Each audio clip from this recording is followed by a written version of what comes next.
नमस्कार दोस्तों, स्वागत है आपका अपने YouTube चैनल मिस भमोरिया पर।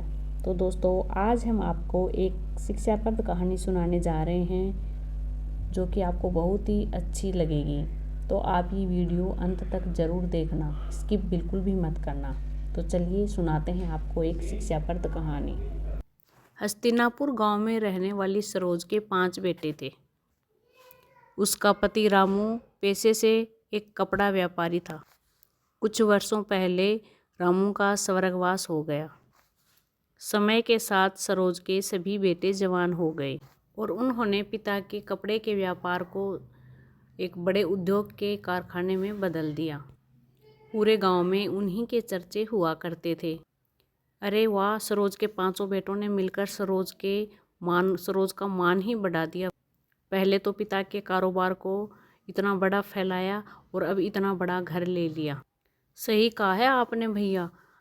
सरोज के मन में बिल्कुल भी इतने पैसे का अहंकार नहीं है। जरूर ही उसने कोई पिछले जन्म में भले काम किए होंगे जब उसे इस जन्म में पांडवों जैसे 5 पुत्र मिले हैं। अरे मेरे 5 पांडव पुत्रों, मेरे पास यहाँ पर आओ। अरे माँ, हमें काम पर जाने के लिए देरी हो रही है, शाम को आते हैं आपके पास। अरे कामकाज के प्रति क्या इतना मजबूर हो गए हो तुम लोग कि माँ से एक बार बात भी नहीं कर सकते हो। अरे पवन भैया, तुम माँ की बात सुन लो, हम चारों भाई कारखाने जा रहे हैं।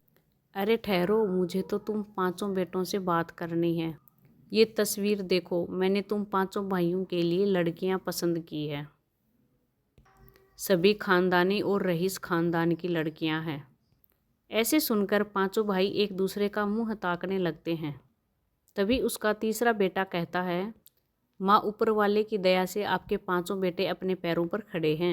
माँ, शुरुआत से हमारे 5 भाइयों की यही सोच रही है कि हम गरीब परिवार की लड़कियां लेके आए। अरे पगला गए हो क्या तुम लोग? अगर मैं गरीब घर की बेटी लेके आऊँगी तो सब लोग मेरी बात का मजाक उड़ाएंगे, मेरे बारे में चर्चा शुरू कर देंगे करने की। देखो, ये गरीब घर की बेटी लेके आई है। माँ, आपको गरीब घर की बेटी की पड़ी है। आप ये देखो ना, गरीब घर की बेटी लेके आएंगे तो सब ये कहेंगे कि देखो कितने अच्छे परिवार से हैं कि कोई गरीब घर की बेटी शादी करके लेके आए हैं। माँ 5 बेटों की बात सुनकर भावुक हो जाती है और कहती है, ठीक है, अब बस भी करो। जब देखो तब 5 बेटे पांडव की तरह पाठ पढ़ाने लग जाते हो।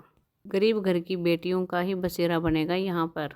खुश सरोज अपने बेटों के ब्याह के लिए रिश्ते तलाशने लगती है। उसकी तलाश धर्मपुर गांव में रहने वाली 5 बेटियों को पसंद कर लेती है। बड़े ही धूमधाम से सरोज अपने 5 पुत्रों की शादी करके 5 बहुओं को अपने घर पे लेकर आ जाती है। मेरी 5 बहुओं, अपने दाहिने पैर को इस साक्षात कलश के ऊपर पैर लगाकर और घर के अंदर प्रवेश करो। हम तो सोच रहे थे कि तुम इतनी अमीर हो, ज़रूर बड़े घर की बेटी को बहू बनाओगी, मगर तुम्हारी 5 बहुएं तो बहुत गरीब हैं। लगता है इन बेचारियों का बाप बहुत गरीब था, तभी तो कुछ भी दान दहेज नहीं दे सका। वीना की बातें 5 बहुओं को झकझोर के रख देती है। रस्में खत्म होने के बाद सभी लोग अपने अपने घर चले जाते हैं। तभी सरोज कहती है, ना जाने कैसा गरीब भिखारी बाप है इनका, जो पाव भर मिठाई भी ना दे सका। तुम सब देखना, कल सुबह तक ये वीना पूरे गांव में ढिंढोरा पीट देगी कि मैंने गरीब घर की लड़कियों की शादी करके लेके आई हूँ। सरोज की बात सुनकर उनके बेटे कहते हैं, माँ, अभी पल भर भी नहीं हुई है हमारी 5 पत्नियों को आए हुए और आपने अभी से ताने देने शुरू ही कर दिए हैं। सरोज की बोली हुई कड़वी बोली उन 5 बहुओं को अंदर तक चोट पहुंचा देती है। देखते ही देखते सप्ताह पे सप्ताह और महीने बीत जाते हैं। एक शाम वीना सरोज के पास आती है। अरे ओ सरोज, गजब हो गया, तुम तो बर्बाद हो गई। ऐसा भी क्या हो गया जो तेरी सांसें ऊपर नीचे हो रही हैं? ठीक से बताओ जल्दी, क्या हुआ? तेरे कपड़े के कारखाने में गंभीर आग लग गई है। तेरे 5 बेटे कर्मचारी सहित ढेर हो गए हैं। ये सुनकर सरोज कारखाने की ओर दौड़ती है, जहाँ सब कुछ धू धू करके जल रहा होता है।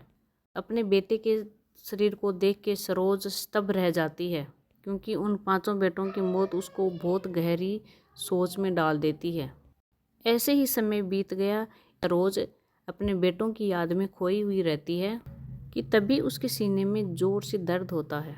उसकी 5 बहुएं उसे अस्पताल लेकर जाती हैं।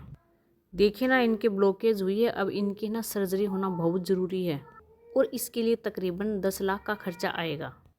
हमें कुछ भी करके माँ जी को बचाना ही होगा, लेकिन हमारे पास इतने पैसे तो नहीं हैं। अपने पतियों के बाद हम अपनी सासू माँ को नहीं खो सकती हैं। हमारे तो मायके वाले भी गरीब हैं, हम पैसे कहाँ से लेकर आएंगे। फिर तो एक ही रास्ता है, हमें हमारे घर को बेचना ही होगा।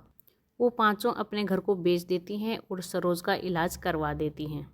थोड़े से बचे हुए पैसों से वो किराए का कमरा ले लेती हैं और पांचों भवें अपनी सास के साथ उस किराए के कमरे पर रहने लग जाती हैं। कुछ महीने तो उन्होंने बचे खुचे पैसों से अपना टाइम निकाल लिया, लेकिन फिर उनको पैसों की ज़रूरत पड़ने लग गई और वो दिन में सिर्फ एक टाइम ही रूखा सूखा खाकर गुजारा करने लग गई। और कुछ समय बाद तो वो टाइम भी आ गया, उन पांचों छाओं को भूखे पेट ही सोना पड़ रहा था। दीदी दीदी, अब तो भूख के मारे जान जा रही है। सही कहा तुमने, अगर हम पहले कुछ बचत कर ली होती तो आज हमें ये दिन देखना नहीं पड़ा होता। अपने बहुओं को भूख से तड़पता देखकर सरोज लाला के पास जाती है और कहती है, लाला मुझे थोड़ा राशन उधार दे दो, हमने 3 दिन से कुछ भी नहीं खाया है। माफ़ करना सरोज बहन, लेकिन मैंने अब उधार देना बंद कर दिया है। नगद लाओ और राशन पानी ले जाओ। गांव के बाहर मंदिर के आगे सरोज बैठकर भीख मांगने लग जाती है, लेकिन उस दिन 10 रुपये से ज़्यादा उसे एक पैसा भी नहीं मिलता है। उन 10 रुपयों से सरोज आटा खरीद कर घर पे ले जाती है, जिससे उन बहुओं ने 6 रोटी बनाई और नमक के साथ एक एक रोटी खा के और आधा भूखा ही अपने घर पे सो जाती हैं। ऐसे ही समय बीतता है। पांचों बहुएं सुबह से लेकर शाम तक काम की तलाश में निकलती हैं, लेकिन उन्हें कहीं भी काम नहीं मिलता है। घर में गरीबी छाने के कारण सरोज को सदमा लग जाता है और वो ज़्यादा ही बीमार हो जाती है। बहुओं, मैं बिल्कुल ठीक हूँ, तुम मेरी चिंता मत करो। पांचों बहुएं कचरा बिन वाले डब्बे में खाने पीने की चीज़ें तलाशने लग जाती हैं। कुछ दिन बाद तन्नू और पूजा को कोई घर में साफ सफाई का काम मिल जाता है। वो अपनी सास की तबीयत देखते हुए अगले दिन काम पर जाने के लिए लेट हो जाती हैं। जहाँ पहुँचकर उनकी सेठानी उनसे कहती है, आ गई तुम दोनों कामचोर हैं। तुम गरीब लोगों की यही तो बीमारी है। मीठे मुंह, तुमसे कुछ दो बोल क्या बोलो, तुम तो सर पे ही चढ़ जाती हो। चलो अब मेरा मुंह क्या देख रही हो, जल्दी से जाकर काम पे लग जाओ। वो दोनों काम पर लग जाती हैं। घर का सारा काम करते हुए तन्नू को भूख लग जाती है और पूजा से कहती है, दीदी मुझे बहुत तेज भूख लग रही है, कुछ रोटियां बची हैं। सेठानी तो इन्हें कूड़े में फेंकेगी, क्यों ना इन्हें हम ही खा लें। नहीं नहीं तन्नू, तू तो जानती है ना सेठानी कैसी है, वो गरीबों को बासी रोटी तक खाने नहीं देती है, तो वो हमें ताज़ा खाना क्या खाने को देगी। हम ये रोटी चुरा कर ले चलते हैं, घर जाकर सब मिलकर खा लेंगे। वो दोनों बहनें अपनी साड़ी के पल्लू के नीचे रोटी चुरा कर ले जाती हैं। तभी सेठानी उन्हें देख लेती है और पुलिस को फ़ोन कर देती है और पुलिस उनके पीछे लग जाती है। मैं कहती हूँ तुम रुक जाओ, तुम दोनों कानून से नहीं बच सकती हो। भाग तन्नू भाग, अब ये पुलिस वाली हमें नहीं छोड़ेंगे। तभी तन्नू का पैर गड्ढे में अटक जाता है और वो वहाँ पे गिर जाती है। क्या चुरा कर भाग रही थी तुम दोनों हैं? दिखाओ मुझे क्या चुरा कर लेके आई हो।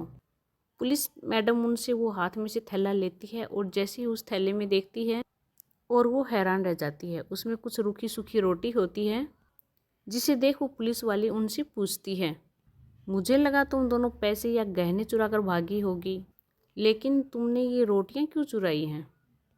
भूख भूख सब कुछ करवा देती है साहिब, और ये बात आप नहीं समझोगे।